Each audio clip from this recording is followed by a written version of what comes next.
তোমরা শুনছো Saturday stories. Saturday stories মানে তোমার, আমার, আমাদের সকলের মনের আড্ডাঘর।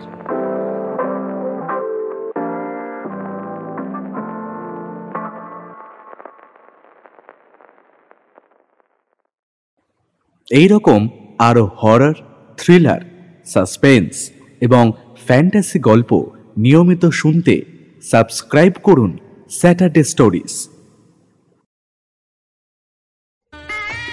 কইলো নতুন বউয়ের মুখ কানা একবার দেখি। আমাদের নীলু কেমন দ্বারা বউ আনলো দেখতে হবে না বুঝি? অনু পিসিমা ঘরের ভেতর ঢুকে আসতেই সবাই নিমেষের মধ্যে হাওয়া হয়ে গেল। রইল শুধু বাসন্তী, এ বাড়ির নববধূ। বাসন্তী মাথায় ঘোমটা দিয়ে বসে আছে, নিম্নাত মুখে ক্লান্তির ছায়া। এ বাড়ি অর্থাৎ সাহা পরিবারের কার কি সম্পর্ক এখনো সে জেনে উঠতে পারেনি। বিয়ের আগে ফোনে শাশুড়ি মা তার সাথে দুই একবার কথা বলেছিল ও নীল তার মায়ের ফটো হোয়াটসঅ্যাপে পাঠিয়েছিল বলে সাহাবাড়িতে প্রথম পা দিয়ে শাশুড়ি মাকে চিনে ফেলেছিল বাসন্তী। প্রথম ইমপ্রেশন বলে একটা ব্যাপার থাকে। দুধ আলতা পায়ে সাহা পরিবারের চৌকাঠ পেরিয়ে অন্দরমহলে পদচিহ্ন ফুটিয়ে তুলে কুলদেবতার চরণ স্পর্শ করার পর বাসন্তী যখন তার শাশুড়ি মায়ের পদস্পর্শ করে প্রণাম করতে যাচ্ছিল, শাশুড়ি মা পা গুটিয়ে নিয়ে বৌমাকে পদস্পর্শ করতে না দিয়ে বুকে টেনে নিয়েছিল আকুলভাবে, দিয়েছিল ভালোবাসায় তরলে ডুবিয়ে, আর বলেছিল, জানিস, মানুষজন বৌমা শাশুড়ির সম্পর্ক নিয়ে নানা কথা বলে, কিন্তু একটা কথা কি জানিস, এর থেকে সরল সম্পর্ক পৃথিবীতে আর দুটো নেই। জন্মদাত্রী মাকে ফেলে এসে একটা মেয়ে যখন নতুন করে মাকে খোঁজে, তখন প্রত্যেক শাশুড়ির উচিত তার বৌমাকে নিজের করে নেওয়া। আমি আজ থেকে তোকে নিজের মেয়ে করে নিলাম।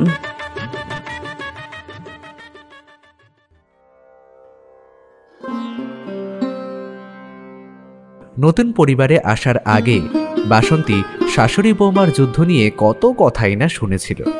কিভাবে শাশুড়ি মায়ের সাথে আচরণ করতে হবে জন্মদাত্রী মা তাকে শিখিয়ে দিয়েছিল।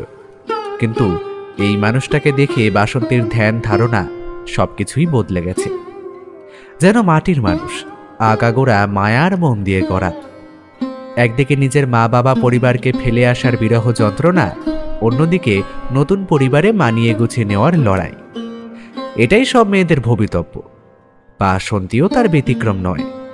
বাড়ির একমাত্র মেয়ে তথা সন্তান হওয়ার সুবাদে বাসন্তী এত সম্পর্ক, এত ফর্মালিটি জানে না।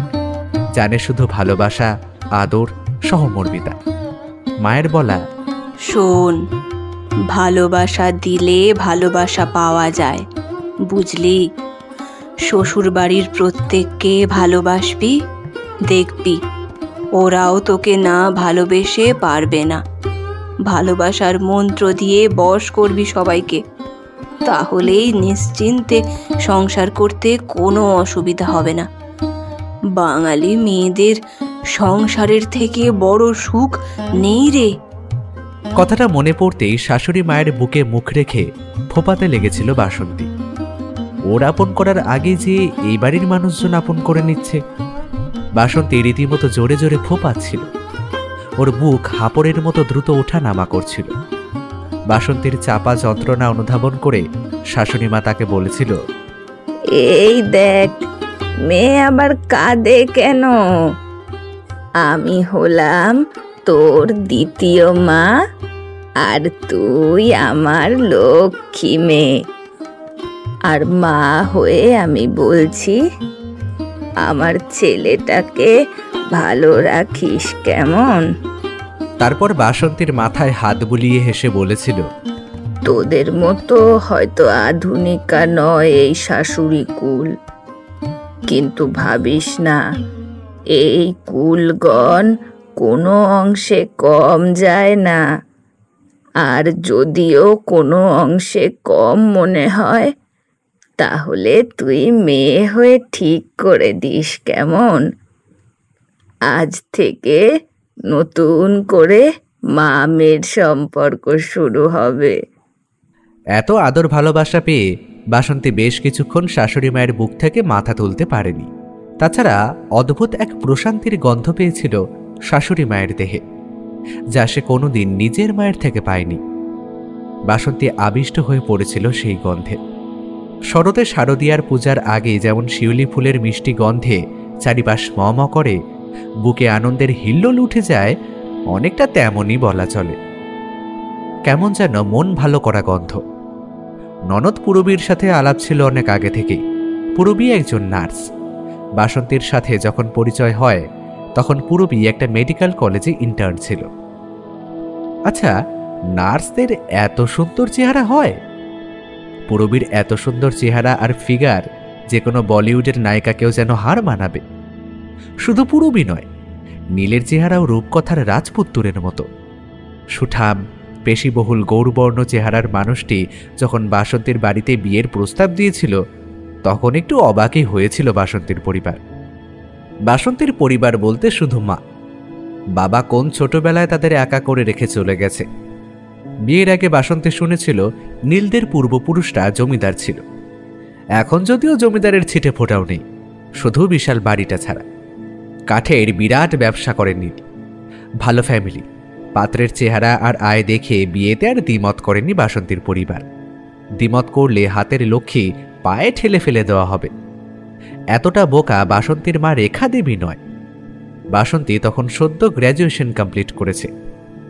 একটা রেস্টুরেন্টে নীলের সাথে দেখা করে বাসন্তীরও ভালো লেগে যায় নীলকে। এতটা আধুনিক ও সরল মনের মানুষ খুব কমই দেখেছে।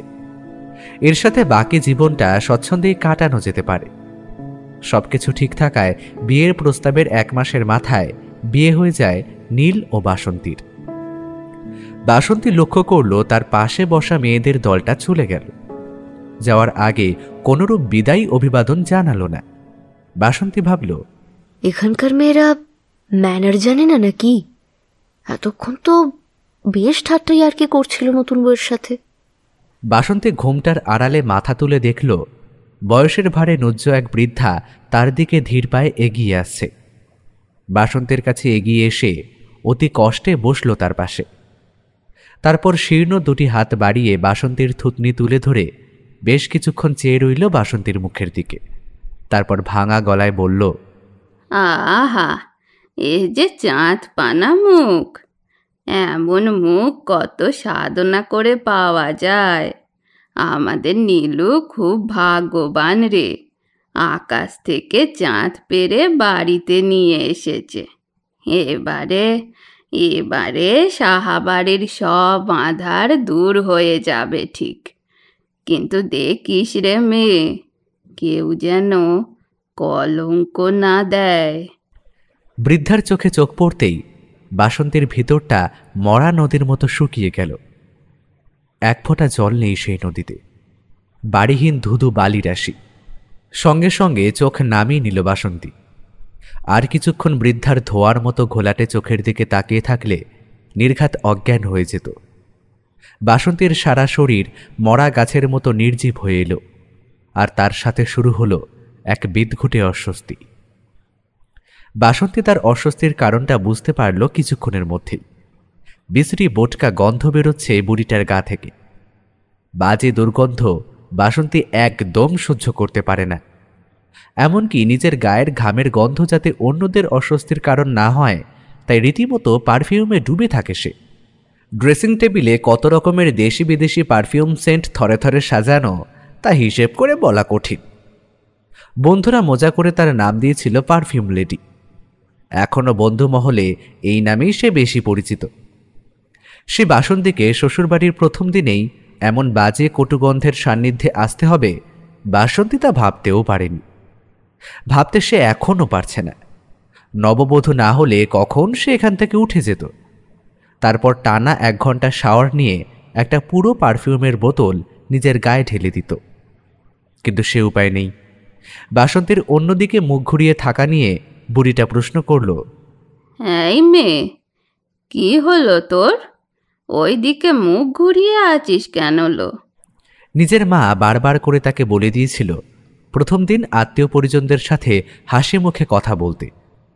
না জানি এই বুড়িটা সাহাবাড়ির সাথে কোন আত্মীয় সম্পর্কে যুক্ত। বাসন্তী অতি কষ্টে ঠোঁটে হাসি ঝুলিয়ে বলল, কই না তো, আপনি ভালো আছেন? আমার আবার ভালো। তারপর ভাঙা গলায় জিজ্ঞেস করল, তা কি নাম লো তোর মেয়ে? বাসন্তী। বাহ, বেশ ভালো নাম। ঠোঁটের নিচে হাসির প্রলেপ দিয়েছে বটে, তবুও বাসন্তীর বোটকা গন্ধে অস্বস্তিটা ক্রমশ বেড়েই চলেছে। যে কোনো মুহূর্তে বমি চলে আসবে। কে এই মহিলা? সাহা পরিবারের আত্মীয় স্বজন কি? হ্যাঁ, তা হতে পারে। বাসন্তী ভাবল এই বৃদ্ধা ঘরে ঢোকার সাথে সাথে বাকিরা চলে গেল, নিশ্চয়ই এই বুড়ির আলাদা একটা দাম আছে। কিন্তু তার কি সম্পর্ক বাসন্তী কিছুতেই বুঝতে পারছে না। বুড়িটি মুখ বড় করে হাসতে লাগল। বাসন্তী দেখল দাঁত অবশিষ্ট নেই একটিও, তার বদলে কালো মাড়ি। মুখের ভেতরটা কি বিভৎস দেখাচ্ছে, যেন কুমিরের মতো এক টানে গিলে ফেলবে বাসন্তীকে। বৃদ্ধা হাসছে, হেসেই চলেছে, যেন কোনো নির্জন দ্বীপে বসবাসকারী কোনো রাক্ষসীর হাসি। তারপর একটা সময় পরে হাসি থামিয়ে বৃদ্ধা বলল,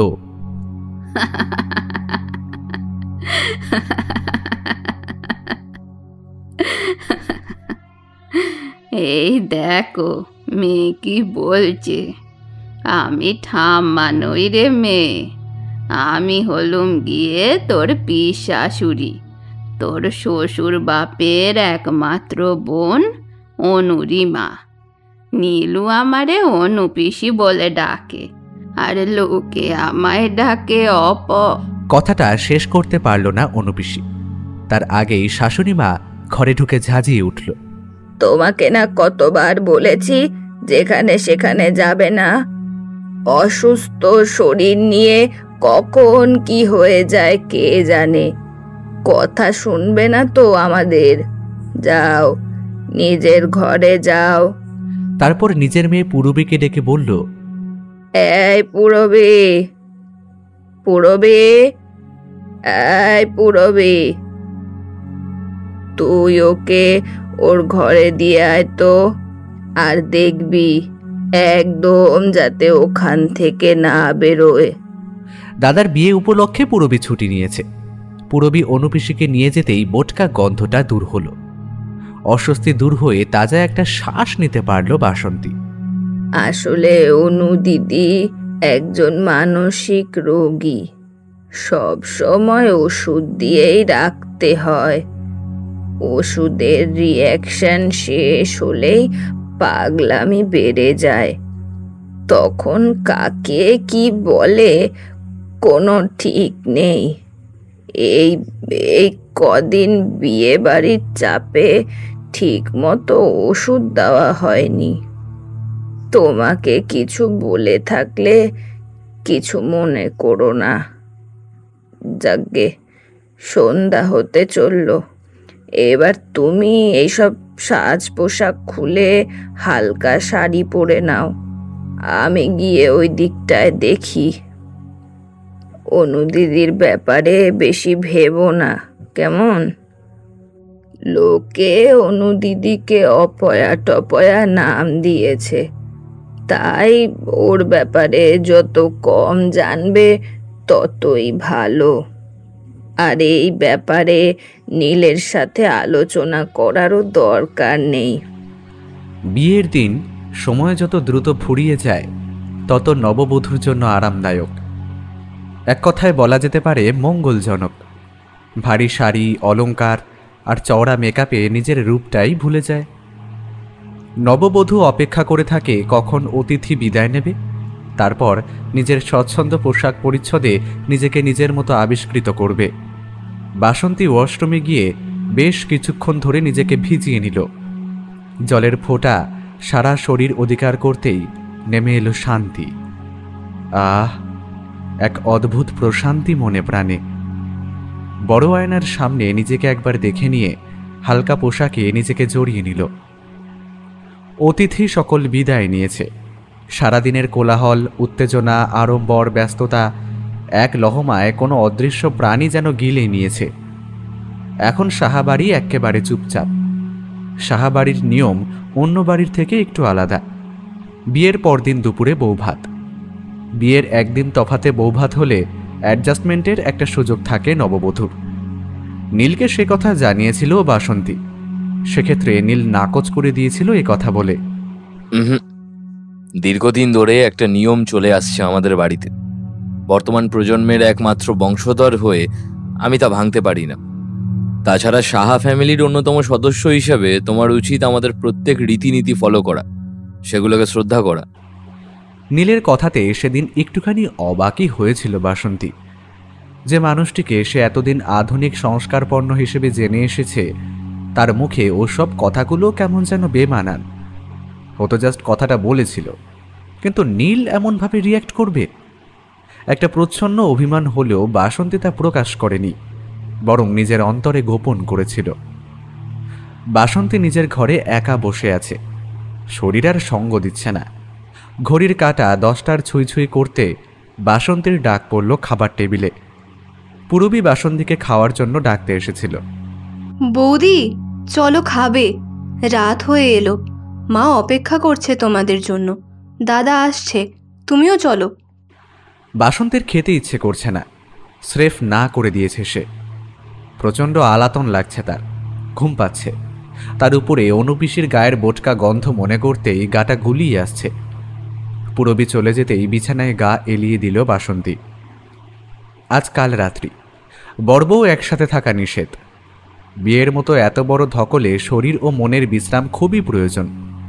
বাসন্তী চাইছিল নীল অন্তত একবার ফোনে তার সাথে কথা বলুক, একবার তার খোঁজ নিক, ঘুমানোর আগে গুড নাইট বলুক। তাছাড়া তাকে জানতে হবে কেন সে অনুপিসির ব্যাপারটা লুকিয়েছিল। ফ্যামিলির সবার কথা জানালেও অনুপিসির ব্যাপারটা কি তবে সে বলতে ভুলে গিয়েছিল? কথায় বলে না, নিষিদ্ধ জিনিসের প্রতি মানুষের আকর্ষণ বরাবরই বেশি। শাশুড়ি মা যদি তাকে অনুপিসির ব্যাপারে ভাবতে নিষেধ না করত, তবে সে এত কথা ভাবত না। বাসন্তী হাতে ফোন তুলে নিয়ে নীলকে রিং করল। টানা রিং হয়ে গেল, রিসিভ করল না। হয়তো সে খুব টায়ার্ড রয়েছে, ঘুমিয়ে গেছে নিশ্চয়ই। এইসব ভাবতে ভাবতে বাসন্তী ফোন রেখে বিছানায় গা এলিয়ে দিতে ঢলে পড়ল ঘুমের রাজ্যে। ঘুম ভাঙতে বেশ দেরি হলো বাসন্তীর। জানলা দিয়ে প্রত্যুষের নরম হলদে আলো মুখে পড়তে আর দরজায় মৃদু ধাক্কার আওয়াজে চোখ খুলে গেল বাসন্তীর। বিছানায় বসে বসে আড়মোড়া ভেঙে ঘুমভাবটা সম্পূর্ণরূপে তাড়িয়ে বিছানা থেকে নেমে মৃদুবন্ধ পায়ে দরজাটা খুলে দিল সে। নীল হাসি হাসি মুখ করে দাঁড়িয়ে রয়েছে। Good morning my darling. Good morning. তারপর নতুন বউ, কেমন ঘুম হলো নতুন বাড়িতে? ভয়টাই লাগেনি তো? কথাটা বলতে বলতে নীল ঘরের ভেতরে ঢুকে এলো। তারপর জড়িয়ে ধরল তার নতুন বউকে। এলোমেলো চুলে বাসন্তীকে অন্যরকম দেখাচ্ছে। প্রত্যেক পুরুষের চোখে তার সঙ্গিনীর ঘুমন্ত অথবা সদ্য ঘুম ভাঙা মুখখানা বড় মায়াবী মনে হয়। পুরুষটি তখন নিজের শৃঙ্খলা হারিয়ে ফেলে, নিজেকে মেলে ধরতে চায় প্রিয়তমার উষ্ণ শরীরে। আসঞ্জন বল উপেক্ষা করে ভালোবাসা মিশিয়ে দিতে ইচ্ছে করে সঙ্গিনীর শরীরে। নীল শক্ত করে ধরে রেখেছে বাসন্তীকে। ভালোবাসার সাগরে ডুব দিয়ে সাঁতার কাটতে ইচ্ছে করছে তার। বাসন্তীকে সে নিজের শরীরের প্রত্যেক কোষের সাথে মিশিয়ে নিতে চাইছিল। বাহুযুগল থেকে মুক্ত হতে বাসন্তীরও মন চাইছিল না। নীলের দেহ থেকে নির্গত শিউলি ফুলের গন্ধ একটু একটু করে আবিষ্ট করছিল বাসন্তীকে। এই একই রকম গন্ধ নীলের মায়ের শরীর থেকেও পেয়েছিল বাসন্তী। কিন্তু একজন নববধূর সাত সকালে অনেক কাজ থাকে শ্বশুরবাড়িতে। তার উপরে আজ এই বাড়িতে তার দ্বিতীয় দিন। উপায়ান্ত না পেয়ে বাসন্তী বলল, অনেক হলো, এবার ছাড়ো, অনেক কাজ পড়ে আছে, ছাড়ো। কি হলো, ছাড়ো বলছি। না, ছাড়বো না। আমার বউকে আমি ছাড়বো কেন? এখন সব সময় আমি তোমায় জড়িয়ে থাকবো। আচ্ছা, সে তুমি করো পরে, এখন ছাড়ো, লক্ষ্মীতে ছাড়ো না। নীল তবুও তার কাঠিন্য বন্ধন থেকে মুক্ত করছে না বাসন্তীকে। তাই অগত্যা বাসন্তী আবেশী সুরে বলল, নতুন বাড়িতে নতুন বউদের অনেক কাজ থাকে, সে কথা তো তুমি জানো না দেখছি। অল্প স্বল্প কাজে শাশুড়ি মাকে হেল্প না করলে নতুন বউয়ের দুর্নাম হয়, বুঝেছো হাদারাম? নীল এবার আলিঙ্গন খুলে দেয়। বেশ, তাড়াতাড়ি ফ্রেশ হয়ে নাও, নাস্তা সেরে আমি একটু কাজে বেরোবো। এই দেখো, আহা, আসল কথাটাই বলতে ভুলে গেলাম। মা বলতে বললো আজ তোমায় উপোস করতে হবে। বাসন্তী ধপ করে বিছানায় বসে পড়ল। আবার উপোস? এই তো একদিন আগে, মানে বিয়ের দিন সারাদিন উপোস করেছিল। গলায় বিরক্তি ফুটিয়ে বাসন্তী বলল, তোমাদের বাড়িতে কত রকমের রিচুয়াল আছে বলতে পারবে নীল? তুমি তো জানো আমার এসব একদম ভালো লাগে না, তাছাড়া আমি একদমই এসবে অভ্যস্ত নয়। নীল বাসন্তের কথার জবাব দিল, কিন্তু তার উত্তর দেওয়ার ধরনটা বেশ গম্ভীর। এটা তোমার বাবার বাড়ি নয় বাসন্তী। শ্বশুর বাড়িতে প্রত্যেক বউকে তাদের রীতিনীতি মেনে চলতে হয়। বুদ্ধিমতী মেয়ে হিসেবে আশা করি তুমি তা অক্ষরে অক্ষরে পালন করবে। তাছাড়া মা যখন তোমাকে উপোস করতে বলেছে তখন নিশ্চয়ই তোমার ভালোর জন্য, আমাদের ভালোর জন্যই তো বলেছে। বাকিটা তোমার ইচ্ছা। আচ্ছা, আমি গেলাম এখন। নীল দরজার দিকে বেশ দ্রুত পায়ে এগিয়ে গেল। শুধুমাত্র বাসন্তীর ডাকে পেছন ফিরল এক মুহূর্তের জন্য। অনুপিসির ব্যাপারটা কখনো বলনি তো আমাকে। নীল জবাব দিল না, বেরিয়ে গেল। শ্বশুর বাড়িতে মনের আনন্দেই দিনটা কেটে যাচ্ছে বাসন্তীর। নীল বিয়ের আগে যতটা সময় দিত, এখন সে ততটা সময় দিতে পারে না। আসলে বিয়ের পর একটা ছেলের দায়িত্ব অনেকটাই বেড়ে যায়। সহধর্মিনীর সুখ দুঃখের দায়িত্বও তো তাকে নিতে হয়। তার উপরে নীলের ব্যবসা এখন তরতর করে লাফিয়ে উঠছে। বেশিরভাগ সময় ব্যবসা নিয়েই কাটে তার। বাসন্তী বোঝে সে কথা, তাই নীলকে সময় দেওয়ার জন্য খুব একটা জোরাজুরিও করে না। শাশুড়ি মা আর ননদের সাথেই অনেকটা সময় সে কাটিয়ে দেয়। নানান নিয়মকানুন নিয়ে শাশুড়ি মায়ের উপর প্রচ্ছন্ন রাগ থাকলেও শাশুড়ি মা যখন তাকে বুঝিয়ে বলেছিল, মেয়েদের স্বামী ছেলে পুলে নিয়ে সংসার করতে হয় মা, কত দায়িত্ব নিতে হয়। সংসারকে যদি একটা জাহাজের সাথে তুলনা করা হয়, সেখানে জাহাজের ইঞ্জিনকে যদি পুরুষ মানুষ ধরা হয়, তাহলে নারী হলো সেই সম্পূর্ণ জাহাজ, যে ইঞ্জিনের টানে শুধু এগিয়ে চলে না, পুরো জাহাজটাকে জলের উপরে ভাসিয়ে রাখে। একটা সংসারের চালিকা শক্তি স্বামী হলেও পুরো সংসারটাকে এগিয়ে নিয়ে চলে তার স্ত্রী। বুঝতেই পারছিস, এত বড় দায়িত্ব নেওয়ার পর একটা মেয়ে যাতে কখনোই ভেঙে না পড়ে, তার জন্য তার একটা অবলম্বন দরকার পড়ে। স্বামী যখন সময় দিতে না পারে, তখন ঈশ্বরই হয়ে ওঠে তার অবলম্বন। ঈশ্বরের কাছে সেই হতভাগা নারী তার যাবতীয় দুঃখ সুখ সঁপে দিতে পারে।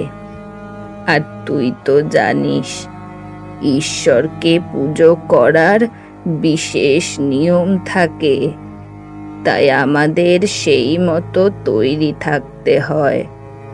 শাশুড়ি মায়ের কথাতে বিশেষ যুক্তি খুঁজে পেয়েছিল বাসন্তী। তারপর থেকেই সকালটা ঠাকুরঘরেই পুজো করতে কেটে যায় শাশুড়ি বৌমার। পুরবী ঠাকুরঘরের ছায়াই মাড়ায় না।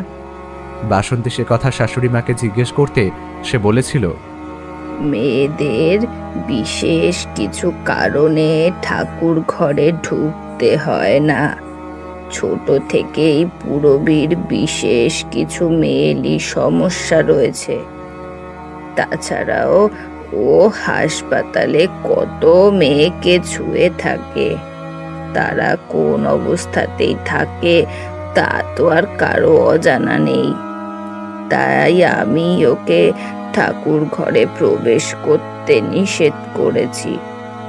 জানো তো, দেবতারা শুদ্ধতা পবিত্রতা পছন্দ করে। নীলদের বাড়িটা বেশ বড়, অনেকটা পুরনো আমলের জমিদার গোছে। নিচের তলায় ছোট বড় অনেক রুম সারিবদ্ধভাবে সাজানো।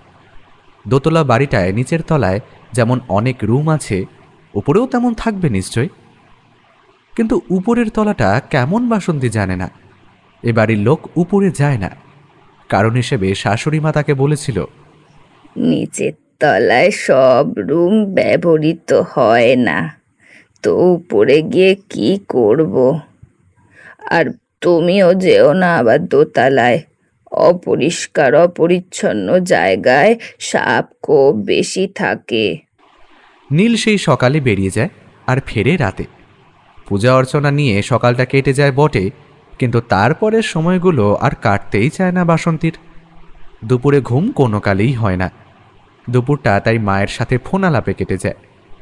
ওদিকে একাকী গর্ভধারিণী মা রেখা দেবীর মায়ের সাথে বাক্যালাপে বেশ খুশি হয়। সেদিন কাকডাকা দুপুরে বাসন্তী বিছানায় শুয়ে শুয়ে ওয়েব সিরিজ দেখছিল। আজ তার মায়ের ফোনে কল লাগাতে পারেনি। আজকাল নেটওয়ার্কিং সমস্যাটা বড্ড বেড়ে গিয়েছে, তাই শুয়ে শুয়ে সময় কাটানোর জন্য ওয়েব সিরিজ দেখা। বিছানায় উবু হয়ে শুয়ে সামনে ফোনটা রেখে ভৌতিক ওয়েব সিরিজের একটা দৃশ্য দেখে কেঁপে উঠল বাসন্তীর সারা শরীর। দৃশ্যটা এতটাই ভয়ানক যে সঙ্গে সঙ্গে পজ করে দিল। একটা পরিত্যক্ত বাড়ির একটা রুম থেকে বেরিয়ে এলো একটা জান্তব শব্দ। সিরিজের নায়ক সেই ঘরে প্রবেশ করতেই দেখল একটা বাচ্চা মেয়ে সরীসৃপের মতো দেওয়াল বেয়ে উপরে উঠছে। অন্ধকারে মুখটা তার বোঝা যাচ্ছে না, কিন্তু মাথার চারপাশে এলোমেলোভাবে ছড়িয়ে থাকা চুলে তাকে বীভৎস দেখাচ্ছে।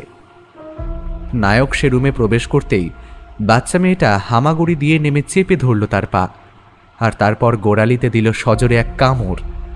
নায়ক যন্ত্রণায় ছটফট করতে লাগল। সিনটা আর দেখতে পারল না বাসন্তী। পজ অবস্থায় মোবাইলটা ফেলে রেখে বাথরুমে গিয়ে চোখে মুখে জল দিল। এই নির্জন বাড়িটা মাঝে মাঝে বোবা হয়ে যায়। দুপুরে তো বটেই, এক ফোঁটা শব্দ উৎপন্ন হয় না এই সময়, মনে হয় যেন মাঝ নিশি। চোখে মুখে জল নিয়ে আয়নার সামনে দাঁড়ালো বাসন্তী। জলের ফোঁটা মুখমণ্ডলে আটকে রয়েছে। আয়নায় নিজের মুখখানা দেখে নিজের আঁচল দিয়ে মুখ মুছছে বাসন্তী। কপালটা মোছা হয়েছে, কিন্তু তারপরেই সব যেন কেমন উল্টে গেল এক লহমায়। আয়নার সামনে দাঁড়িয়ে এখন সে নিজেকে দেখতে পারছে না। দেখতে পাচ্ছে কুঁচকে যাওয়া চামড়ার মুখে একজোড়া ঘোলাটে চোখ, মাথায় সাদা চুল। এ তো বাসন্তী নিজে নয়। বাসন্তীর সারা দেহের রক্ত জল হয়ে এলো, পা মাটির সাথে আলগা হয়ে এলো। ঘোলা চোখের মুখমণ্ডল কালো কালো মাড়ি বের করে বলছে, কি লো নতুন বউ, আমারে দেখে ভয় পেলি নাকি? অনুপিসি? তার ঘর তো ভিতর থেকে বন্ধ, তাহলে অনুপিসি ঢুকলো কিভাবে, তাও আবার ওয়াশরুমে? নিজেকে মাটির উপরে ধরে রাখতে ব্যর্থ হলো বাসন্তী। শব্দ করে এলিয়ে পড়ল ওয়াশরুমের মেঝেতে। এখন কেমন ফিল করছো বৌদি? পুরবীর কথায় মিটমিট করে চেয়ে রইলে বাসন্তী। বাসন্তীর জ্ঞান ফিরেছে। চারপাশে মিটমিটে দৃষ্টি ঘুরিয়ে বুঝল বিছানার উপরে এসে শুয়ে আছে। পাশে বসে রয়েছে পুরবী, শাশুড়িমা, আর সামনে দাঁড়িয়ে রয়েছে নীল, গলায় স্টেথোস্কোপ ঝোলানো এক ব্যক্তি, অর্থাৎ ডাক্তার। বাসন্তী মাথায় হাত দিয়ে দেখল ব্যান্ডেজ বাঁধা আছে, সামান্য একটু যন্ত্রণাও করছে। ডাক্তার বাসন্তীর পাশে বসে বাসন্তীর চোখ টেনে দেখল, তারপর নীলকে উদ্দেশ্য করে বলল, আশা করি এখন আর কোনো অসুবিধা হবে না, আর এই কপালে চোটটা সারতে দিন দুয়েক সময় লাগবে। তাছাড়া আর তো তেমন কোনো সমস্যা নেই। So mister Saha, congratulation to you. এবার থেকে বউয়ের খেয়াল নিতে হবে কিন্তু। নীল মাথা নাড়ায় উপর নিচে। তাহলে এখন আমি আসি, যে কোনো প্রয়োজনে সব সময় কল করো, কেমন? চলুন আপনাকে এগিয়ে দিয়ে আসি। নীল ও ডাক্তারবাবু ঘর থেকে বেরিয়ে যায়। শাশুড়িমা বাসন্তীর কপালে হাত দিয়ে বলল, তোর মা বারবার ফোন দিয়ে তোকে না পেয়ে শেষে আমাকে ফোন দেয়। প্রথমে ভাবলাম তুই ঘুমোচ্ছিস, কিন্তু তোর মা বলল কি একটা দরকারি কথা আছে তোর সাথে, ডেকে দিতে বলল। তাই আমি তোকে ডাকতে এসে দেখি দরজা ভেতর থেকে বন্ধ। 2-4 বার ধাক্কা দিয়েও তোর নাম ধরে ডাকার পরেও যখন তুই দরজা খুলছিস না, তখন বাড়ির চাকরকে ডেকে দরজা ভাঙতে বলি। অনেক চেষ্টায় দরজা ভাঙার পর তোকে বিছানায় না পেয়ে আরো অবাক হয়ে যায়। তখন বাথরুমে উকি দিয়ে দেখি বাথরুমের মেঝেতে তুই অজ্ঞান হয়ে পড়ে আছিস।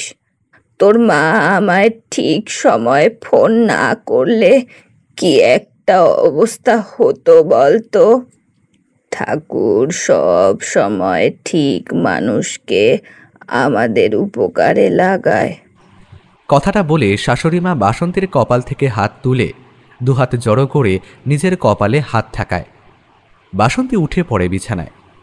শাশুড়ি মায়ের প্রতি সম্মান আজ তার বহু গুণে বেড়ে গেল। ঠোঁট ফুলিয়ে বলল, মা, আপনি সত্যিই খুব ভালো। এমন একটা মা পেয়ে আমি খুব খুশি। পুরবীর ডিউটি আছে বলে উঠে চলে যায়।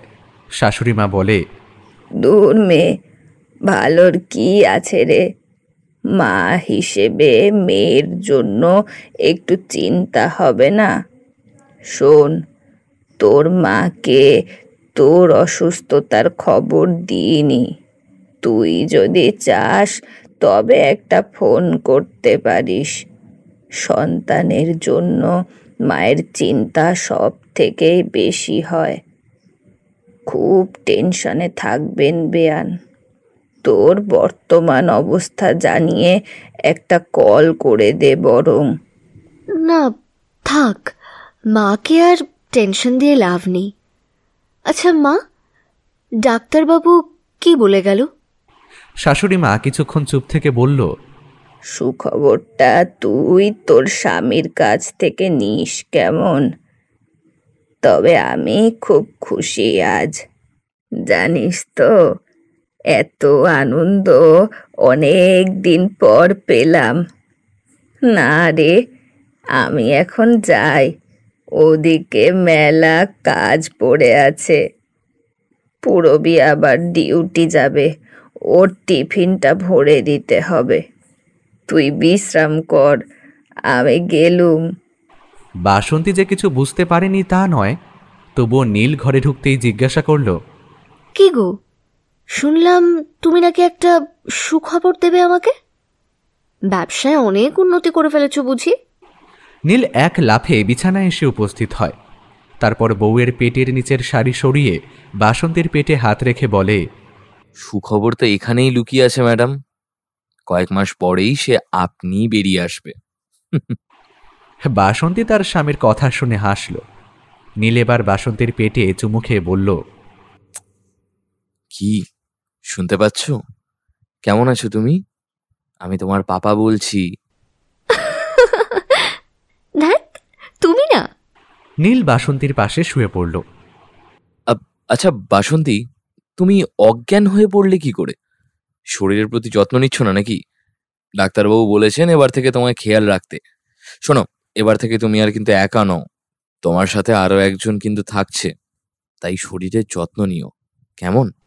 এসেছে আমার যত্ন রাজা। এতদিন বউয়ের দিকে নজরই ছিল না। সন্তানের জন্য দরদ উথলে পড়ছে বুঝি? এই বাসন্তী, তুমি বললে না তো কিভাবে অজ্ঞান হয়ে গেছিলে? বাসন্তী চুপ করে রইল কিছুক্ষণ। তারপর ধীরে ধীরে বলল, অনুপিসি।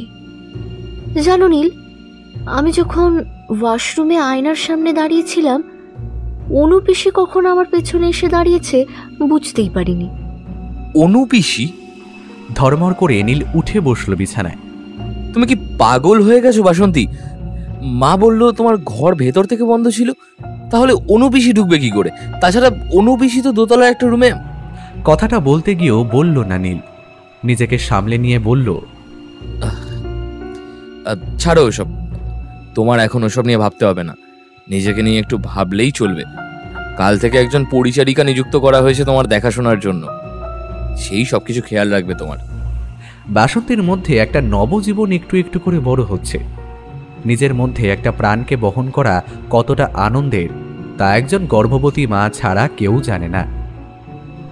তার গর্ভস্থিত সন্তান যাতে কোনোভাবেই কষ্ট না পায় তার জন্য নিজেকে সামলে রাখে সর্বদা বাসন্তী।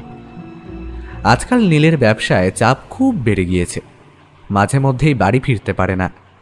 সেদিন রাত্রেও নীল বাড়ি ফিরতে পারেনি। বাসন্তীকে ফোন করে বলেছিল, শোনো না, আমি আজকে আর ফিরতে পারবো না, ব্যবসায় একটু গোলমাল হয়েছে, একটু শহরে যেতে হবে। তুমি কোনো চিন্তা করো না, কেমন? খুব বড় গোলমাল কি নীল? না না না না না, ওসব তুমি বুঝবে না। ব্যবসায় এই ধরনের গোলমাল মাঝে মধ্যে হয়েই থাকে। তাড়াতাড়ি খাওয়া দাওয়া করে শুয়ে পড়ো, আর হ্যাঁ, ওরও যত্ন নিও। আচ্ছা বাবা, যত্নে রাখবো। তুমি ঠিক মতো খাওয়া দাওয়া করো কিন্তু। আচ্ছা বেশ, ছাড়লাম। ঘুমটা ধরে এসেছিল বাসন্তীর, কিন্তু কিসের শব্দে ঘুমটা ভেঙে গেল। বাসন্তী বিছানায় শুয়ে শুয়ে শব্দটা বোঝার চেষ্টা করল। অন্যদিন এই রকম শব্দে আগেও ঘুম ভেঙেছে তার। নীল জানিয়েছিল, ও কিছু না, তুমি ঘুমাও, হয়তো বিড়াল টিড়াল হবে।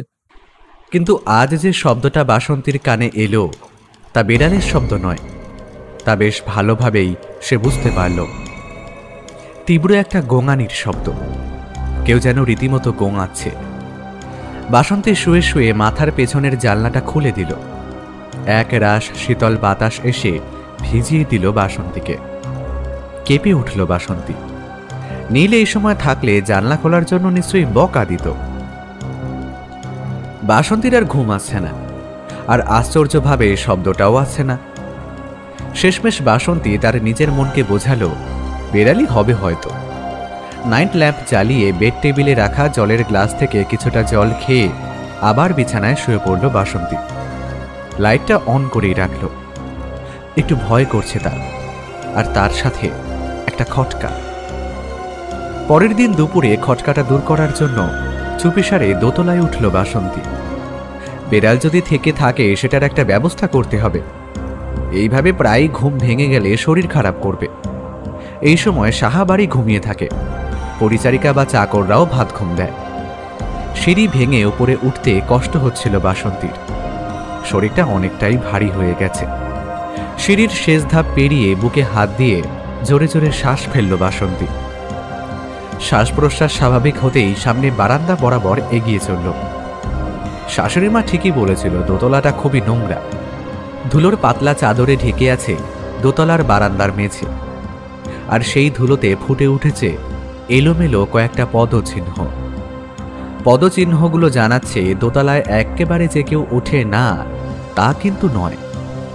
বারান্দার বাদিকে সারি সারি ঘর, সবগুলোরই দরজায় তালা দেওয়া। বাসন্তীর শোয়ার ঘরের উপর কোন ঘরটা হতে পারে এমন একটা আন্দাজ করে বাসন্তী এগিয়ে চলল। মোটামুটি সে জায়গায় পৌঁছে দেখল তার শোয়ার ঘরের উপর যে ঘরটা রয়েছে সেটাও তালাবন্ধ। তবে বারান্দায় লাগোয়া জানলাটা খোলা আছে। জানলায় মুখ বাড়িয়ে বাসন্তী দেখল উল্টো দিকের জানলাও খোলা রয়েছে।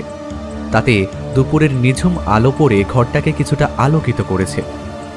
ঘরটার মেঝেতে কিচ্ছু নেই, মোটামুটি পরিষ্কার। বাসন্তী ভাবল হয়তো রাত্রে এখান থেকে বিড়াল ঢুকে তাণ্ডব নৃত্য করে। নীলকে বলে এ ঘরের জানলাগুলো বন্ধ করার ব্যবস্থা করতে হবে। জানলা থেকে মুখ তুলে বাসন্তী পুরো দোতলাটা চোখ বুলিয়ে নিয়ে নিচে যাওয়ার সিদ্ধান্ত নিল। ঘরটার সামনে থেকে সিঁড়ির দিকে এক পা বাড়িয়েছে, এমন সময় ঠান্ডা একটা গলা শুনে বাসন্তীর গমন থেমে গেল। কি লো মেয়ে, সুখবরটা অনুপিসিকে দিবি নে? হ্যাঁ, তোর সন্তান আমায় ঠাম্মা বলে ডাকবে নে। অনুপিসি? বাসন্তী ঘাড় ঘুরিয়ে দেখল জানলায় কপাল ঠেকিয়ে অনুপিসি ডাকছে। সেই ঘোলাটে চোখ, কুচকে যাওয়া চামড়া। বৌভাতের দিন দেখেছিল, তারপর অনেকদিন পর আজ আবার দেখল। পরিবারের সকলে অনুপিসির ব্যাপারে চুপ, কিন্তু অনুপিসি এ ঘরে এলো কিভাবে? সে তো দৃষ্টি ফেলে দেখেছিল কেউ ছিল না। তবে এখন অনুপিসিকে দেখে বাসন্তীর আর ভয় করছে না, কারণ অনুপিসির মুখমণ্ডলের ভয়ার্ত ভাব উড়ে গিয়ে অধিকার করে রয়েছে অসহায়ত্ব। কি লো মেয়ে, সুখবরটা অনুপিসিকে দিবি নে? বাসন্তী জানালার সামনে এসে দাঁড়ালো। অবাক হয়ে জিজ্ঞেস করলো, অনুপিসি, তুমি এখানে ছিলে?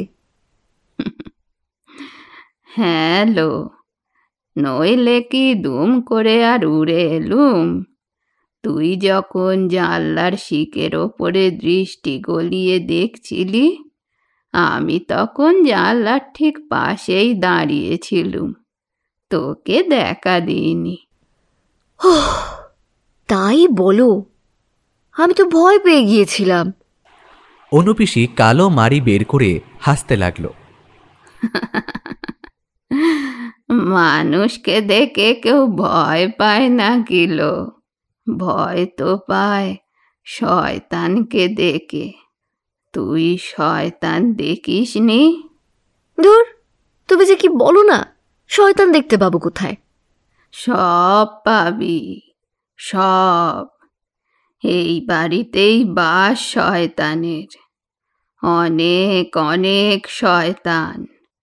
শয়তানদের চোখ মুখ দেখে চিনতে পারিস নে? বাসন্তীর এবার মনে হলো অনুপিসির মাথা সম্পূর্ণ কাজ করে না, পাগলই বলা চলে। তবুও জিজ্ঞেস করলো, তুমি এখানে তালাবন্দি হয়ে আছো কেন? ওরা আমাকে বন্দি করে রেখেছে, আর তোকেও রাখবে। সময় থাকতে পালিয়ে যা এখান থেকে, পালিয়ে যা। বৌদি, তুমি এখানে কি করছো? বাসন্তী চমকে উঠল। দেখল ঘাড়ে হাত দিয়ে পুরবী ডাকছে। মা দেখতে পেলে বকবে কিন্তু। এই শরীর নিয়ে সিঁড়ি ভেঙে দোতলায় উঠেছো বলে দাদাও বকা দেবে। চলো এখান থেকে। উত্তর দেওয়ার মতো শব্দ খুঁজে পেল না বাসন্তী। ছোট থেকেই বাসন্তী অজুহাত দিতে পারে না, তাই সত্যি কথা না বলে চুপ করে থাকল। ওদিকে জানলা দিয়ে হাত বের করে অনুপিসি বলে চলেছে, পালা এখান থেকে, খুব শিগগির পালা। তোর ভবিষ্যৎকে ওরা শেষ করে দেবে। আমার কথা শোন, পালিয়ে যা, পালিয়ে যা। পুরবী ও বাসন্তী নিচে যাওয়ার জন্য পা বাড়ায়। পুরবী নিচে নামতে নামতে বলে, তুমি অনুপিসির কথায় কিছু মনে করো না। কখন কি বলে মাথার ঠিক নেই। আমার ছোট থেকেই সয়ে গেছে। প্রথম প্রথম ভাবতাম মানুষকে বন্দি করে রাখাটা ঠিক না। তারপর যখন অনুপিসির আসল রূপ জানলাম, তখন বুঝলাম এই সব মানুষের বন্দি থাকাই ভালো। সিঁড়ি দিয়ে উপরে উঠতে যতটা কষ্ট হয়েছিল, নামতে আরো বেশি কষ্ট হলো বাসন্তীর। একতলায় পা দিতেই শাশুড়ি মায়ের সাথে দেখা। বৌমা, তোকে কতবার না বলেছি দোতলায় যাবি না একদম। পুরবী ব্যাপারটা ঢেকে নেয়। না মা, আমি দোতলাটা বৌদিকে ঘুরতে নিয়ে গিয়েছিলাম। সারাদিন রুমে থাকে, একটু পায়চারি করলে, এখানে ওখানে ঘুরলে শরীরটা ভালো লাগবে। নার্স মেয়ের উত্তর দেওয়ার পর শাশুড়িমা কোনো কথা না বলে চলে যায়। বাসন্তীকে নিজের রুমে পৌঁছে দিয়ে আসে পুরবী। অনুপিসির সাথে দেখা হওয়ার পরের দিন 15তে ঘটে গেছে নানা দুর্ঘটনা। বাসন্তীর মা হঠাৎ স্ট্রোক হয়। হাসপাতালে নিয়ে গেলে ডাক্তার মৃত বলে ঘোষণা করে, কার্ডিয়াক অ্যারেস্ট। বাসন্তী পৌঁছে দেখেছিল সাদা কাপড়ে মা শুয়ে রয়েছে। শেষবারের মতো মায়ের মুখটা দেখার সাহস আর হয়নি। মাকে এভাবে শুয়ে থাকতে দেখে বাসন্তীর ভেতরটা কান্নার জমাট বাষ্পতে অবরুদ্ধ হয়ে পড়েছিল। নীল তাকে সান্ত্বনা দিয়েছিল। এই সময় হয়তো তোমাকে সান্ত্বনা দেওয়া হয়তো ঠিক হবে না আমার, তবু বলছি, নবাগতার কথা ভেবে নিজেকে কষ্ট দিও না। নবাগতার কথা ভেবে বাসন্তী নিজেকে শান্ত করেছিল। এখন বাসন্তীর সেবা শুশ্রূষা অনেকটা বেড়ে গিয়েছে। কখনো শাশুড়ি, কখনো ননদ। ঘন্টায় ঘন্টায় এসে তারা খোঁজ নিয়ে যায়। ব্যাপারটা নীলকে জিজ্ঞেস করলে বলে, তোমার থেকেও সন্তান তাদের বেশি প্রয়োজন। বাড়িতে নতুন অতিথি আসবে, এই খুশি সবার। আর সবচেয়ে খুশি কে জানো? এই পাপাটা। এখন মাঝে মধ্যেই বাসন্তীর প্রসব যন্ত্রণা ওঠে। পরিচারিকা যথাসম্ভব সেবা যত্ন করে বাসন্তীকে। এত সেবা পেয়ে বাসন্তী হাঁপিয়ে ওঠে মাঝে মাঝে। এদিকে প্রসবের দিন এগিয়ে আসছে। সময়ের চাকা চলতে চলতে একদিন সেই দিনটাও এগিয়ে এলো, যেদিন একজন নারী শত যন্ত্রণা কষ্ট উপেক্ষা করে সদ্যজাতকের কান্নার জন্য অপেক্ষা করে থাকে সেই মুহূর্তের যখন সন্তান কাঁদে আর মা হাসে। তখন রাত্রি কাটায় কাটায় 8টা। বাসন্তী প্রসব যন্ত্রণায় ছটফট করছে। তীব্র কষ্টে তার সারা শরীর ভেঙে দুমড়ে যাচ্ছে। নীল সহ্য করতে পারছে না বাসন্তীর যন্ত্রণা। মাকে উদ্দেশ্য করে বলল, মা, আর দেরি করা ঠিক হবে না, আমাদের এক্ষুনি হাসপাতালে নিয়ে যেতে হবে। আমি গাড়ি বের করছি। নীল ঘর থেকে বেরিয়ে যেতে উদ্যত হলে তার মা তাকে থামিয়ে বলল, তুমি জানো না, আমাদের বাড়ির কোনো সন্তান হাসপাতালে জন্মায় না। তোমাকে কোথাও যেতে হবে না, তুমি এখানেই থাকো। ডাক্তার কাকুকে অন্তত খবর দেওয়া হোক। আমি বাসন্তীর কষ্ট দেখতে পারছি না মা এরকম ভাবে। নীলের মায়ের গলাটা আজ অন্যরকম। সাহা পরিবারের দায়মা আছে কি করতে? রামু ওকে ডাকতে গেছে, এক্ষুনি চলে আসবে দেখ। আর তোমার এত ন্যাকামো করার কি আছে? তুমি তো সবটাই জানো। এবার অন্তত বেশি জ্বালিও না, যাও এখান থেকে। পুরবীকে বল তৈরি থাকতে। নীল শুকনো মুখে ঘর থেকে বেরিয়ে যায়। বাসন্তী তখনও ডানা কাটা পরীর মতো যন্ত্রণায় কাতরাচ্ছে। কিছুক্ষণের মধ্যে দায়মা চলে আসে। দরজা বন্ধ করে এগিয়ে যায় বাসন্তীর দিকে। বাসন্তী এক নাগাড়ে কাতরাচ্ছে। তার ভিতরের সমস্ত নারী জট পাকিয়ে যাচ্ছে বোধহয়। আর কিছুক্ষণ সহ্য করো মা, একটু সহ্য করো, আমরা তো আছি, কোনো ভয় নেই, কোনো ভয় নেই। দায়মার কথার জবাব দিতে ব্যথায় কোকিয়ে ওঠে বাসন্তী। আমি যে আর পারছি না, খুব কষ্ট হচ্ছে। এই তো হয়ে এসেছে, আর কিছুক্ষণ। তারপর নীলের মাকে উদ্দেশ্য করে দায়মা বলে, ওর মাথাটা একটু উপরের দিকে ধরুন তো। হ্যাঁ, এইভাবে, হ্যাঁ ঠিক আছে। দায়মার কথা মতো শাশুড়িমা বাসন্তীকে উঁচু করে ধরে। বাইরে নীল পায়চারি করছে। সুসংবাদটা আসতে এত দেরি হচ্ছে কেন? ঠিক সেই মুহূর্তে একবার কান্নার মৃদু শব্দ শুনতে পেল নীল। শব্দটা কার সেটা আর বলে দিতে হয় না। নীলের বুকের ভেতরের সমস্ত অঞ্চল আনন্দে লাফিয়ে উঠল। আহা, কতদিনের অপেক্ষা! কিন্তু কান্নার শব্দটা একবার হয়েই থেমে গেল কেন? ওদিকে সন্তান প্রসব করেই বাসন্তী অজ্ঞান হয়ে পড়েছে। রক্তমাখা নবজাতককে পরিষ্কার করছে দায়মা, কিন্তু নবজাতক কাঁদছে না কেন? আতুর ঘরের এই অল্প আলোতে ভালোভাবে লক্ষ্য করলেই কারণটা খুঁজে পাওয়া যাবে। নবজাতকের মুখে হাত দিয়ে চেপে ধরে রেখেছে শাশুড়িমা। তার চোখে আজ অন্য রকমের চাউনি। অন্ধকারের সাপদের মতো জলজল করছে তার দুই চোখ। নিজের জিভ দিয়ে নিজেই চেটে নিল ওষ্ঠযুগল। তারপর ভয়ার্ত চাউনি নিয়ে দায়মার দিকে তাকিয়ে বলল, যাও যাও, বাইরে আমার ছেলে অপেক্ষা করছে, ওর সন্তানকে ওর কাছে দিয়ে এসো। দায়মা বাধ্য বালিকার মতো তাই করে। নবজাতকে কোলে করে নিয়ে দরজা ঠেলে বাইরে বেরিয়ে যায়। দরজার ওপারেই নীল দাঁড়িয়েছিল। দায়মাকে দেখে জিজ্ঞেস করে, ছেলে না মেয়ে? ছেলে। ঢোক গিলে উত্তর দেয় দায়মা। ছেলেকে নিয়ে নীল এক মুহূর্ত অপেক্ষা না করে সেখান থেকে চলে যায়। তারপর সাহাবাড়ির অন্ধকারে কোথায় মিলিয়ে যায় তা বোঝা যায় না। দায়মা ভিতরে এসে দেখে বাসন্তীর একটু একটু করে জ্ঞান ফিরছে, একটু একটু করে চোখ খুলছে সে। কিন্তু ও তো কান্নার শব্দ শুনতে পারছে না। সম্পূর্ণ চোখ খুলে দায়মাকে জিজ্ঞেস করে, আমার আমার সন্তান কোথায় দায়মা? আমি একবার ওকে দেখতে চাই। কোথায় ও? কোথায় আমার সোনা? দায়মা কিছু বলতে গিয়েও বলতে পারল না। বাসন্তীর চোখের দিকে একবার তাকিয়ে দৃষ্টি ফিরিয়ে নিল। কালো ঠোঁট জোড়া সামান্য কেঁপে উঠল। দায়মা কিছু বলছে না দেখে বাসন্তী শাশুড়ি মাকে জিজ্ঞেস করে, মা, মা আমার সন্তানকে একবার আমার কোলে দাও না। ও মা, আমার আমার ছেলে না মেয়ে গো? শাশুড়ি মা ঠিক এই কথাটার জন্যই অপেক্ষা করছিল। ঝাঁঝিয়ে উঠে বলল, অপয়া মেয়ে কোথাকার! মৃত সন্তানের জন্ম দিয়ে এখন জানতে চাইছিস ছেলে না মেয়ে? লজ্জা লাগে না? অপয়া মেয়ে একটা, মরা সন্তান জন্ম দিয়েছিস।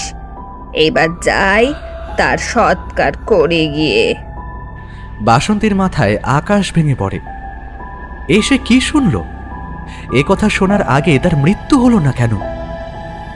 বাসন্তী নিজের মাথার চুল ছিঁড়ে ফেলেছে। এ তো হওয়ার কথা ছিল না। কান্নায় দু চোখ ভেসে যাচ্ছে তার। সাহা বাড়ির আশা আকাঙ্ক্ষা সব মাটিতে মিশিয়ে দিল সে। মৃত সন্তানের জন্ম দেওয়ার আগে ওর মৃত্যু হলো না কেন? বাসন্তীর কান্না দেখে দাইমার চোখ ছলছল করে উঠল, তবুও কিছু বলতে পারল না। বাসন্তীর মাথায় হাত বুলিয়ে সেও বেরিয়ে গেল। সময়ের অগ্রগতির সাথে বাসন্তী নিজেকে সামলে নিয়েছে।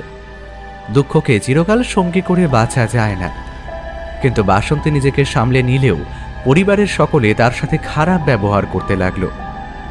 যে শাশুড়ি মা তাকে নিজের মেয়ে হিসেবে দেখেছিল, সে এখন অপয়া ছাড়া অন্য নামে আর ডাকে না তাকে। পূরবীও তাই। স্বামী নীল দুই একবার ভুল করে ভালো কথা বলে, তখন বলে, আমাদের সন্তানের ওপর এবাড়ির সকলের আশা ছিল, কিন্তু সেসব না হওয়ায় আমরা খুবই মর্মাহত। সুস্থ স্বাভাবিক সন্তান জন্ম নিলে সব থেকে খুশি হয় মা। সেখানে বাসন্তী সবকিছু মেনে নিলেও এ বাড়ির মানুষজন তা মানছে না কেন? বাসন্তীর ওপর দুর্ব্যবহার ক্রমাগত বেড়েই চলেছে। এখন কত নাম হয়েছে তার, অপয়া, অলক্ষী, কাল নাগিনী। নীল আর তার কাছে রাত্রে শোয় না। বাসন্তী অনেকবার ভেবেছে এই বাড়ি ছেড়ে এসে চলে যাবে, এভাবে সংসার করা যায় না। কিন্তু কোথায় যাবে ও? বাবাকে সে ছোটবেলায় আর মাকে কিছুদিন আগেই হলো হারিয়েছে। পরিবারের সকলের লাঞ্ছনা গঞ্জনা সহ্য করতে করতে বাসন্তী থেকে গেল। তার আর যে যাওয়ার জায়গা নেই। বাঙালি মেয়েদের বিয়ের পর স্বামীর ঘর ছাড়া আর কোনো আশ্রয়স্থল থাকে না। সেদিন নির্জন দুপুরে হঠাৎই বাসন্তী দোতলায় চলে গিয়েছিল।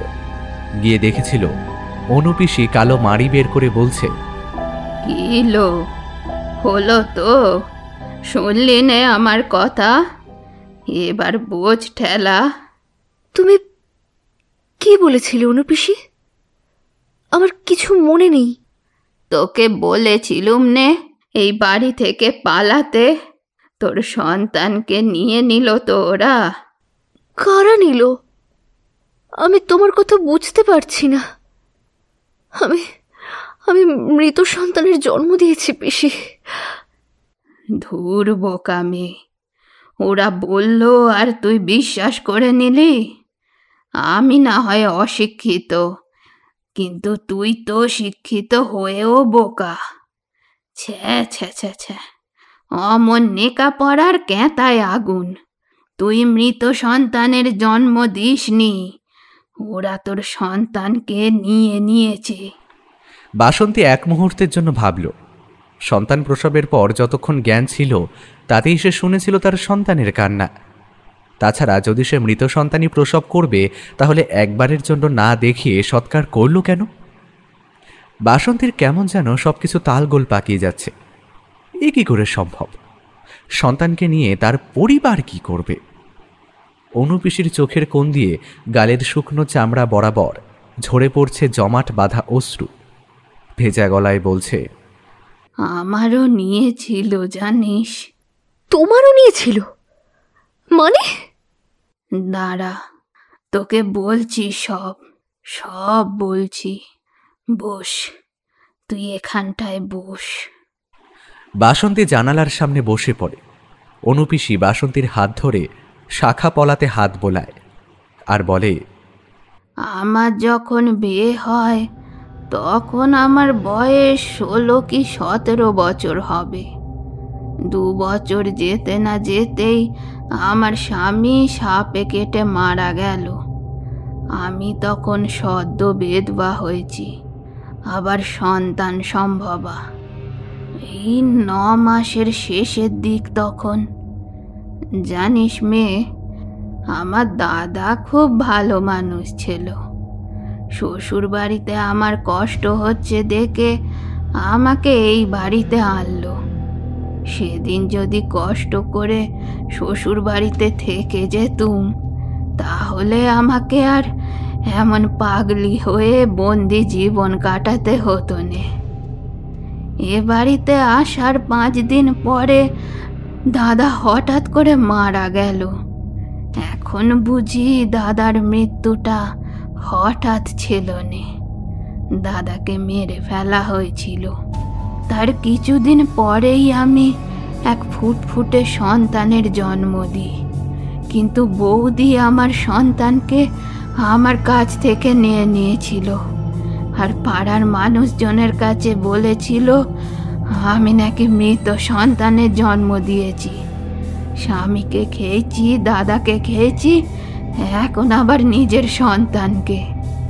পাড়ার লোকে তাই আমাকে অপয়া বলে ডাকতে শুরু করলো। তারা কেউ বিশ্বাস করলো না আমার কথা। আমি যে মৃত সন্তানের জন্ম দিইনি তা তারা বিশ্বাসই করলো না, উল্টে আমাকে অপয়া বলে খেপাতে লাগলো। প্রথম 2-1 জনের মুখ থেকে অপয়া ডাক শুনলে আমার কষ্ট হতো। আমি প্রতিবাদ করতে তেড়ে যেতুম, আর বৌদি সেই সুযোগটাকে কাজে লাগিয়ে আমাকে পাগলি বলে চালিয়ে দিল। আর আর আমার ঠাঁই হলো এই ঘরটাতে। বাসন্তী চোখের সামনে সর্ষে ফুল দেখছে। এরা এতটা নিষ্ঠুর! মিছরির বাক্যের আড়ালে গরলের তলোয়ার। বাসন্তীর মাথায় ক্ষোভের আগুন জ্বলে উঠল। ভদ্র মানুষের মুখোশ সে টেনে খুলে দেবেই। নিজের সন্তানকে সে নিজের কাছে ফিরিয়ে নেবে। কিন্তু বোকা বাসন্তী জানত না শয়তানরা কতটা ভয়ানক হয়। সেদিন রাত্রে নীলের ঘরে জোরপূর্বক ঢুকে পড়ে বাসন্তী নীলকে জিজ্ঞাসা করল, নীল, আমার সন্তান কোথায়? সন্তান কোথায় মানে? মৃত সন্তানের জন্ম দিয়ে আবার জিজ্ঞেস করছো সন্তান কোথায়? তোমার সন্তানকে কি মমি করে রাখবো? তুমি ভালো মতোই জানো সব। আমার সন্তানকে আমার কাছে এনে দাও, নইলে আমি থানায় যাব। তোমার পরিবারের সব কীর্তি ফাঁস করে দেব। নীল প্রথমে ভেবাচাকা খেয়ে গেলেও কিছুক্ষণের মধ্যে গর্জে ওঠে, চোখ লাল করে বলে, অপয়া মেয়ে, তোর কথা কেউ শুনবে না। পাড়ার লোক জানে তুই একটা অপয়া। ছোটবেলায় বাবাকে খেয়েছিস আর এখন সন্তানকে। তুই একটা অপয়া। বাসন্তী আজ আর ছেড়ে দেবে না। হিংস্র সাপের মতো ফুঁসিয়ে ওঠে, অনুপিসির বেলায় যে অন্যায় করেছ, একই অন্যায় আমার সাথে করতে পারবে না। ভালো ভালো বলছি, আমার সন্তানকে আমার কাছে ফিরিয়ে দাও। তাছাড়া তোমরা নবজাতকে নিয়ে কি করো? কোনো ঘৃণ্য কাজ করো তোমরা? আমাকে না জানালেও পুলিশকে জানাতে বাধ্য। নীল কিছু একটা বলতে যাচ্ছিল, কিন্তু তার আগেই শুনতে পেল মায়ের গলা। খোকা, বড় হয়ে কেন বাচ্চা ছেলের মতো ঝগড়া করছো? বৌমা তো সবটা জেনেই গেছে। এবার আমাদের উচিত বৌমাকে সেখানে নিয়ে যাওয়া, সেখানে এসে নিজের চোখে চাক্ষুষ করতে পারবে সব কিছু। বাসন্তীকে একটা ঘরে নিয়ে যাওয়া হলো। ঘরটার জানালা নেই একটাও। টিমটিম করে মৃদু আলো জ্বলছে। আলোর ঔজ্জ্বল্য এতটাই কম যে আলো আধারির অবস্থা সৃষ্টি হয়েছে। বাসন্তী কিচ্ছু দেখতে পাচ্ছে না। নীল ও শাশুড়িমা বাসন্তীর দুহাতে ধরে ছুঁড়ে দিল ঘরের মেঝেতে। দুম করে শব্দ করে আছড়ে পড়ল বাসন্তী। মাথাটা মেঝের সাথে ধাক্কা খেল। একটা তীব্র জোরালো আর্তনাদ বেরিয়ে এলো বাসন্তীর কাঠ গলা থেকে। কি অমানবিক এই লোকগুলো, যাদের প্রত্যেক দিন একটু একটু করে ভালোবেসেছে, আপন করে নিয়েছে, তারা এমন আচরণ করছে তার সাথে। কান্নায় তার গলা বুজিয়ে আসছে। এতটা জোরে মেঝেতে আছড়ে ফেলেছে যেন শরীরটা ভেঙে গিয়েছে। মনটা তো কবেই ভেঙে গিয়েছিল। তীব্র যন্ত্রণা বাসন্তীর সারা শরীরে। বাসন্তী কপালে হাত দিয়ে দেখল ফাল্গুন মাসে কুল পাকার মতো কপালের বাদিকটা ফুলে গেছে। বেশ কিছুক্ষণ মেঝেতে পড়ে থাকার পর আলো আধারিত বাসন্তীর চোখ শুয়ে এলো, আর যা দেখল তাতে তার শিরদাঁড়া বরাবর শীতল একটা বরফের কুচি নেমে গেল ধীরে ধীরে। বাসন্তীর সমস্ত শরীর ভয়ে আতঙ্কে ঠান্ডা হয়ে এলো। হে কি, ওগুলো কি? বাসন্তী দেখল সারা মেঝেতে ছড়িয়ে ছোট ছোট হাড়, কঙ্কাল, ছোট ছোট মাথার খুলি। তার মানে অজস্র বাচ্চাকে এই ঘরে হত্যা করা হয়েছে, যার মধ্যে তার সন্তানও ছিল। আর এই হাড় কঙ্কালগুলোর মধ্যে কোনো একটা তারই সন্তানের। বাসন্তীর গলা দিয়ে চিৎকার বেরোচ্ছে না, বুকটা হাঁপড়ের মতো ওঠানামা করছে। একটা হাড়কেই বুকে তুলে নিয়ে কান্নায় ফেটে পড়ল, কাঁদতে কাঁদতে বলল, হায় ভগবান, এরা মানুষ নাকি জানোয়ার? এই ঘরে বাসন্তী বেশিক্ষণ থাকতে পারবে না। পচা গলা গন্ধে শরীরে ক্লান্তি নেমে আসছে, প্রচণ্ড শ্বাসকষ্ট হচ্ছে তার। এতটাই জোরে হাঁপানি হচ্ছে যে কোনো মুহূর্তে শ্বাসবায়ু চলাচল থেমে যাবে। কিন্তু বাঁচতে তাকে হবে।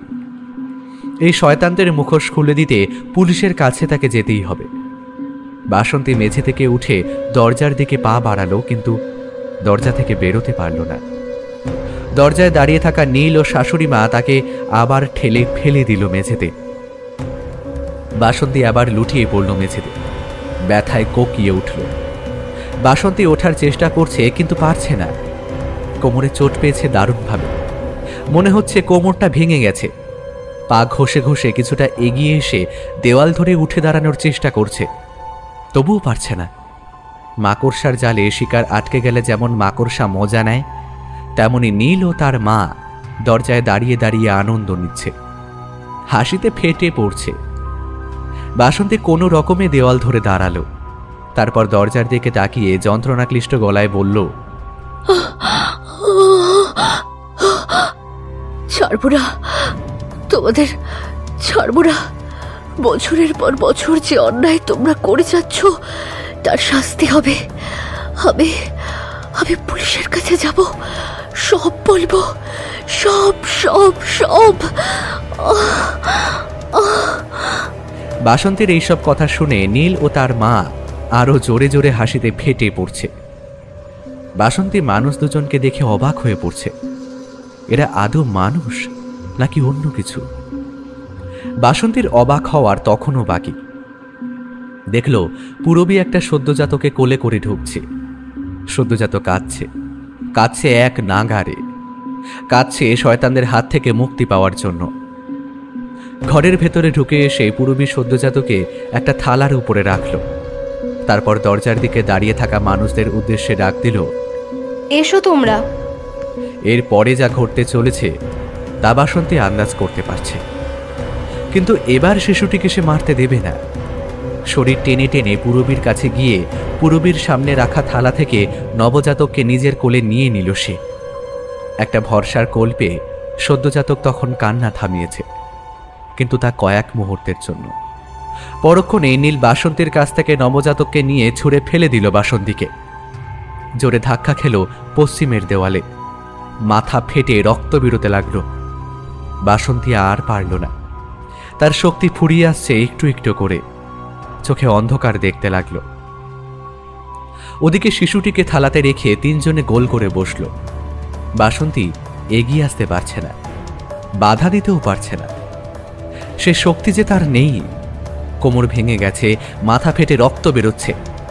পারল না সেই নবজাতককে বাঁচাতে।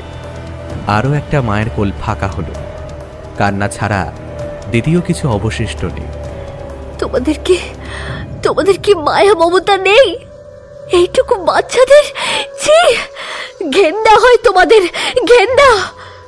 বাড়ির বউয়ের কথায় কান না দিয়ে ওরা তিনজনে ছিঁড়ে খাচ্ছে একটা সদ্যজাত শিশুকে। কচমচ শব্দ হচ্ছে, হাসছে আর খাচ্ছে। বাসন্তী চোখ নামিয়ে নিল। শয়তানদের পাশবিক আচরণ সে দেখতে পারছে না। কোথায় যেন বাসন্তী পড়েছিল, যারা সদ্যজাতর মাংস খায় তাদের কি যেন একটা বলে। হ্যাঁ, মনে পড়েছে, চাইল্ড ক্যানিবালিজম। এরা সবাই চাইল্ড ক্যানিবালিজম রোগের শিকার। তবে একজন নয়, দুজন নয়, একেবারে 3 জন। মাংস খাওয়া শেষ হলে 3 জনে তৃপ্তির ঢেকুর তুলল। তারপরে এগিয়ে গেল বাসন্তীর দিকে। নরপিশাচগুলোর দিকে তাকাতে বাসন্তীর ঘেন্না করছে। ঘৃণা মিশ্রিত গলায় জিজ্ঞাসা করল, তোমরা তোমরা এত বাচ্চা পাও কোথা থেকে? আমার নার্স বোনটা আছে কি করতে, ওই সব নিয়ে আসে। বাসন্তী বুঝে গেল হাসপাতালে ডেলিভারি করতে আসা মায়েদের কোল খালি করে দেয় পুরবী। নাও পিসি, একা একা থাকতে এবার তোমার একটা সঙ্গী এনে দিলাম। এবার তুমিও সুখ দুঃখের গল্প করতে পারবে। যতই হোক তোমরা আমাদের আপন, তাই মারবো কি করে বলো তো? কথাটা বলল নি। বাসন্তীকে তালাবন্দি করে ওরা 3 জনে চলে গেল। বাসন্তী কুণ্ডলী পাকিয়ে পড়ে রয়েছে। শরীর মন সমস্ত শক্তি হারিয়ে ফেলেছে। সে পারেনি শয়তানগুলোর শাস্তির ব্যবস্থা করতে। অনুপিসি বাসন্তীর কাছে এগিয়ে এসে তার মাথায় হাত বুলিয়ে দেয় আলতোভাবে। হাত বোলাতে বোলাতে বলে, কষ্ট পাস নে রে মেয়ে, কষ্ট পাস নে। শয়তানরা একদিন ঠিক শাস্তি পাবে। আমাদের সেদিনের অপেক্ষা করতে হবে। অপেক্ষা করতে করতে আমরা দুজনে না হয় বাকি জীবনটা অপয়া হয়েই কাটিয়ে দেব। দেখবি, অপয়া হলে কেউ তোর খোঁজ করবে না। নিজের খেয়ালে জীবন কাটাতে পারবি। কি রে, অপয়া হতে পারবি তো? কি রে অপয়া, পারবি তো?